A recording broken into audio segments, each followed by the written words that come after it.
हरि ओम। जय श्री राम मित्रों, तनिषाज क्लासिक्स की श्रवण पुस्तिका में आपका सहर्ष स्वागत है। इस पुराण श्रृंखला में हम गरुड़ पुराण सारोद्धार का आकलन करेंगे।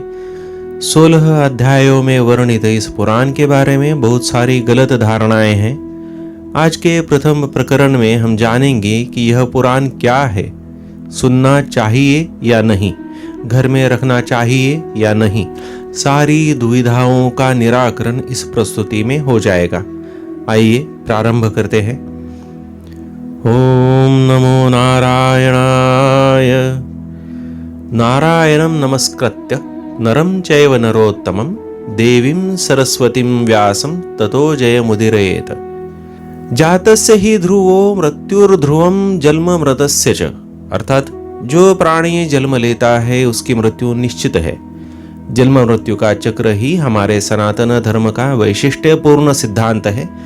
जीवन का अंतिम सत्य मृत्यु है, इसलिए काल मृत्यु आने पर कुछ भी या कोई भी उस व्यक्ति की सहायता नहीं कर सकता।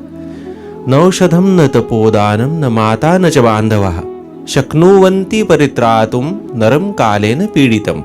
अर्थात जिसका मृत्यु समय निकट आता है उसे न तो औषधि से न तप दान से बचाया जा सकता है, न तो उसके माता पिता और ना ही बांधव या परिजनों से बचा सकते हैं।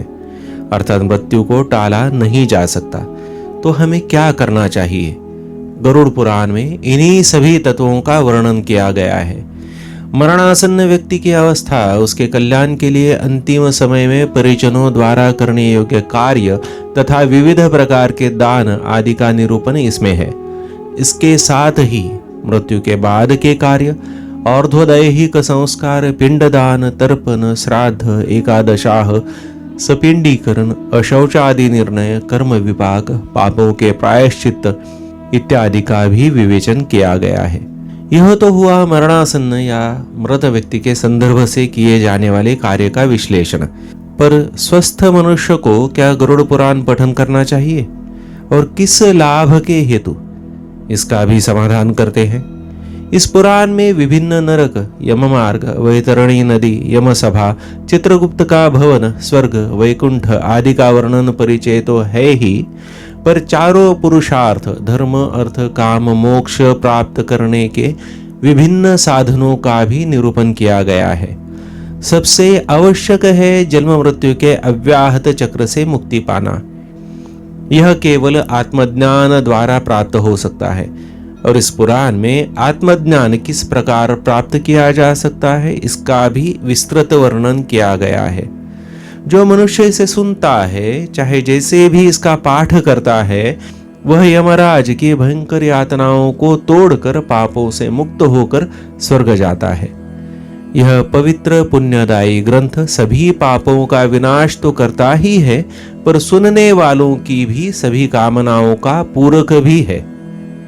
पुराणम गारुड़म पुण्यम पवित्रम पापनाशनम शृण्वताम कामनापूरम श्रोतव्यम सर्वदैव ही। इसके श्रवण का और्ध्वदैहिक कृत्य करने से हम पितरों को तो मुक्ति प्रदान करते ही हैं, इससे हमारी पुत्र विषयक अभिलाषा भी पूर्ण होती है। इस लोक और परलोक में सुख की प्राप्ति भी होती है।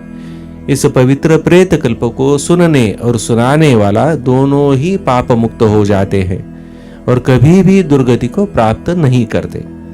इस पुराण में वर्णित सारे तत्व और कथाएं हमें आसक्ति के बंधनों से मुक्त होकर परमात्मा के विशुद्ध तत्व को जानते हुए वैराग्य को प्रवृत्त होना चाहिए और उस एकमेव तत्व ब्रह्मन के ध्यान में लीन होना चाहिए, यही वर्णित करती है, प्रतिपादित करती है। इसकी प्राप्ति कैसे करें? कर्मयोग से, ज्ञान योग से या भक्ति मार्ग से, इसका निरूपण भी इसमें किया गया है। मनुष्य को खुद को अपना इहलौकिक और पारलौकिक जीवन किस प्रकार साधना चाहिए, सुख शांतिप्रद करना चाहिए, यह तो इसमें बताया ही गया है।